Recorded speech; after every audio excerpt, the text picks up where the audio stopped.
Hi hello నమస్తే welcome to SR media. నేను మీ మధుగాని రాణి.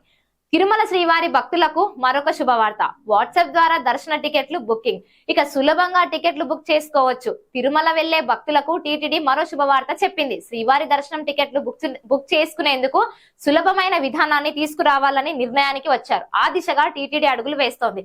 శ్రీవారి బ్రహ్మోత్సవాలు ముగియగానే పాలక మండలిని నియమించే ఆలోచనలో ఉంది. ఆ తర్వాత వచ్చే 3 నెలల్లో వాట్సాప్ ద్వారా తేలిగ్గా దర్శనం బుక్ చేసుకునే విధానాన్ని తీసుకురాబోతున్నట్లు సమాచారం. ముందుగా తిరుమల శ్రీవారి ఆలయం నుంచి వాట్సాప్ ద్వారా దర్శనం బుకింగ్ సేవలు ప్రారంభించి ఆ తర్వాత మెల్లిగా అన్ని దేవాలయాల్లోనూ అందుబాటులోకి తీసుకురావాలని ఆలోచన చేస్తుంది. తిరుమలలో దర్శనంతో పాటు ఇతర సేవలకు ఉన్న ధరలను కూడా ప్రక్షాళన చేసే ఆలోచనలో ఉన్నారు. వీలైనంత తక్కువ ఖర్చుతో ఎక్కువ సౌకర్యాలు సదుపాయాలు కల్పించాలని ముఖ్యమంత్రి చంద్రబాబు నాయుడు గారు ఆలోచన చేస్తున్నట్లు తెలుస్తోంది. అందుకే స్వామివారి దర్శనాలు సేవల నుంచి ఆ తర్వాత దర్శనానికి వచ్చే భక్తులకు కల్పించే ఇతర సౌకర్యాలు సదుపాయాలకు సంబంధించి ప్రస్తుతం అందుబాటులో ఉన్న ధరలను సమీక్షించి అవసరమైన మార్పులు చేర్పులు చేయాలని భావిస్తున్నారు. ఇకపై రాష్ట్రంలోని అన్ని ప్రసిద్ధ దేవాలయాల్లో ఎలాంటి సిఫారసుతో పని లేకుండా నేరుగా దైవ దర్శనం చేసుకునే సదుపాయాన్ని అందుబాటులోకి తేవాలని ఆలోచన చేస్తున్నారు. తిరుమల శ్రీవారి దర్శనం కోసం నిత్యం వేలాది మంది భక్తులు తరలి వస్తుంటారు. అలాగే దర్శనం టికెట్ల కోసం ఎంతో మంది భక్తులు ప్రయత్నిస్తుంటారు. అందుకే సులభంగా ఉండేందుకు వాట్సాప్ సౌకర్యం తీసుకురాబోతున్నారని, వాట్సాప్ సేవల్ని ఇక దైవ దర్శనాలు సులభతరం చేసేందుకు అనుసంధానంగా చేయబోతున్నారు. మారుతున్న టెక్నాలజీకి అనుగుణంగా ఈ విధానాలు కూడా మార్చాలని చంద్రబాబు నాయుడు గారు భావిస్తున్నారట.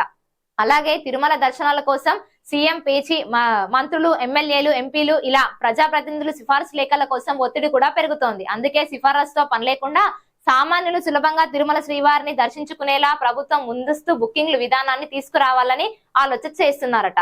తిరుచానూరులోని శ్రీ పద్మావతి అమ్మవారి ఆలయంలో అక్టోబర్ 3 నుంచి 12వ తేదీ వరకు నవరాత్రి ఉత్సవాలు జరగనున్నాయి. ఇక ఈ సందర్భంగా ప్రతిరోజు మధ్యాహ్నం 3 గంటలకు ఆలయంలోని శ్రీ కృష్ణస్వామి ముఖమండపంలో శ్రీ పద్మావతి అమ్మవారి ఉత్సవాలకు స్నపన తిరుమంజనం వేడుక నిర్వహిస్తారు. ఇందులో భాగంగా పాలు, పెరుగు, తేనె, చందనం, కొబ్బరి నీళ్లు, ఇతర పండ్లు, రసాలతో విశేషంగా అభిషేకం చేస్తారు. అదే విధంగా రాత్రి 7 గంటలకు ఉంజల్ సేవ నిర్వహిస్తారు. అక్టోబర్ 12వ తేదీ విజయదశమి నాడు రాత్రి 7:45 శ్రీ పద్మావతి అమ్మవారి విశేషమైన గజవాహనంపై ఊరేగి భక్తులకు దర్శనమిస్తారు. నవరాత్రి ఉత్సవాల కారణంగా 10 రోజుల పాటు కళ్యాణోత్సవం సేవను రద్దు చేయడం అయినదని, అదే విధంగా అక్టోబర్ 4, 11 తేదీల్లో లక్ష్మీ పూజ, 12న ఉంజల్ సేవలు రద్దు చేస్తున్నట్లు టీటీడీ తెలిపింది. చూస్తున్నారు కదా, వీడియో నచ్చినట్లయితే వీడియోని లైక్ చేయండి, షేర్ చేయండి. కింద కనిపిస్తున్న కామెంట్ సెక్షన్ లో మీ విలువైన కామెంట్స్ రాసి మాకు పంపించండి.